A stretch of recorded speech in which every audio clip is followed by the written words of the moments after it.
Hi, this is Wayne Belisle, and welcome to another Smart Profit Maximizing Moment. Well, it's Monday, and things are happening like they usually do on Monday. The tech didn't want to work, or user error, one of the two. Anyways, the Smart Profit Maximizing System is designed to basically help you increase your profits, but part of it is making sure you increase your cash and have sufficient cash flow. One of the biggest problems that comes about from that causes cash flow problems is not collecting receivables. Excuse me, still can't get rid of that cough. I've spoken in a prior video about one of the main ways to eliminate cash flow problems, the receivables collection problems, not to take receivables.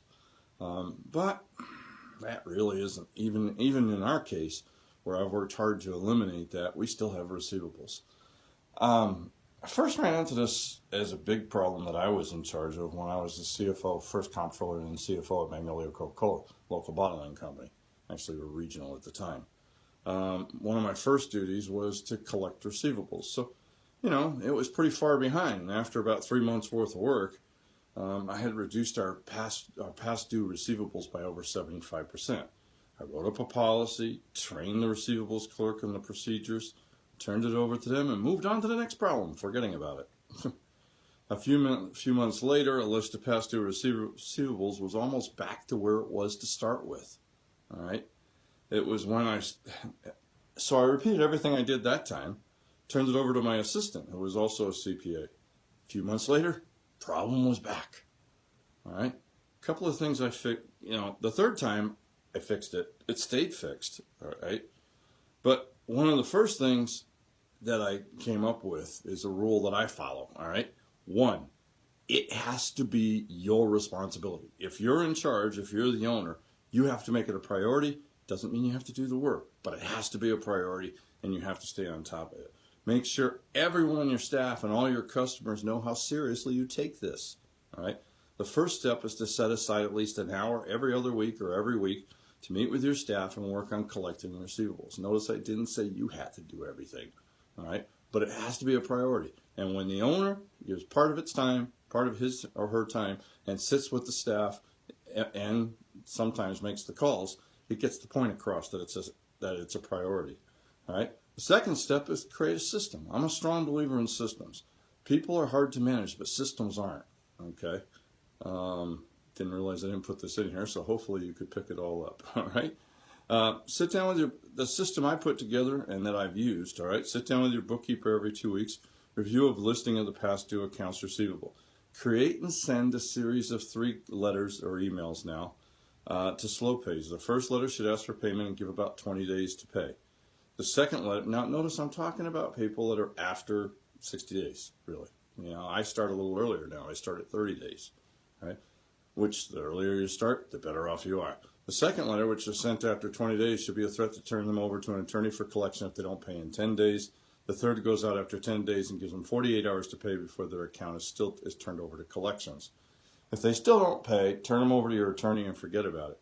Now, one thing I found is to save yourself a little money, hire the attorney to just send a letter saying that, I'm about to start collection efforts, but I'm giving you one last chance.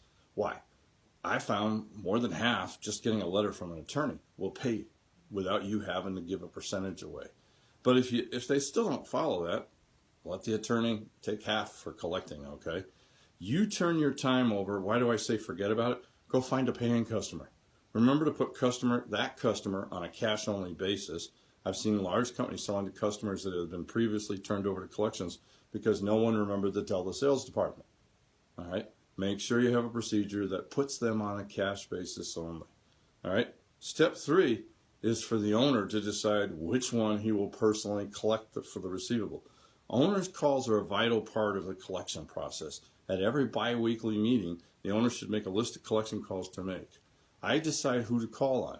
To start with, I call my top customers who for some reason have become past due. I treat the first call as a fact-finding mission, where I assume that either they don't have the invoice or there was a problem with the product or service. Service issues are often the cause of past due payment, So get involved, solve the problem. Saving the customer should be your number one goal. It's more important than collecting this one invoice, okay? Excuse me. About a week after the first letter is sent out, I have one of my employees call to make sure that the company has received the invoice and find out when the company is made. These are for the ones that I don't call myself, all right? Remember, we sent the first letter. Followed up with a phone call and say, did you see it? When can we expect a call? The owner should call every customer who received the second letter and try to make arrangements to collect the receivable.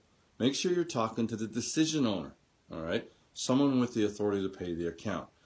If there is a large number of calls to make, I would assign the smaller accounts to an assistant. Be sure they report back to you as the calls are made, all right? Finally, every customer who received the 48-hour letter should get a last chance call from the owner where I can negotiate settlement. Receiving any amount is better than receiving nothing. I'll take post-dated checks, credit cards, anything but their firstborn child. I have one of those and I don't need a second. All right? There really is no trick to collecting receivables. The owner has to understand that it's not a sale until the money's in the bank, and they have to make it a priority to collect. And finally, put a system in place that they follow that makes it as painless as possible. All right? Remember, your goal is to collect the money and, if at all possible, save the customer. I've more than one time, if I've had a long-time customer that hits a problem, all right, but they've been really good in the past for quite a while, I'm going to step in and work with them, all right? We're humans at the end of the day, even collecting receivables. And I'll put it on my usual is like, all right, let's try to get this paid within a year.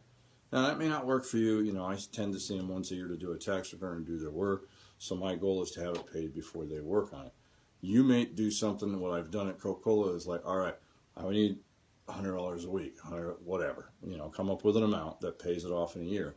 And sorry, you're going to have to be on cash on delivery, COD, from now until this thing is paid. And then if you pay it off in total, we'll revisit it and start you off with another credit line.